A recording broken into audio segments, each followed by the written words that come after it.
Alright, this is my real voice. So, guys, I have to tell you this. I'll be quitting Roblox for 5 days and I will not record a vid for 5 days. I will quit YouTube too for 5 days. So, this is my last vid. See you in 5 days, guys. Oh, Tagalog naman. Nga pala. Salamat po sa 600 subscribers. Thank you so much po.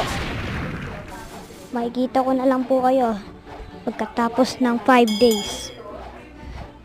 Maghintay kayo. Babalik din ako. Baka sabihin yung hindi.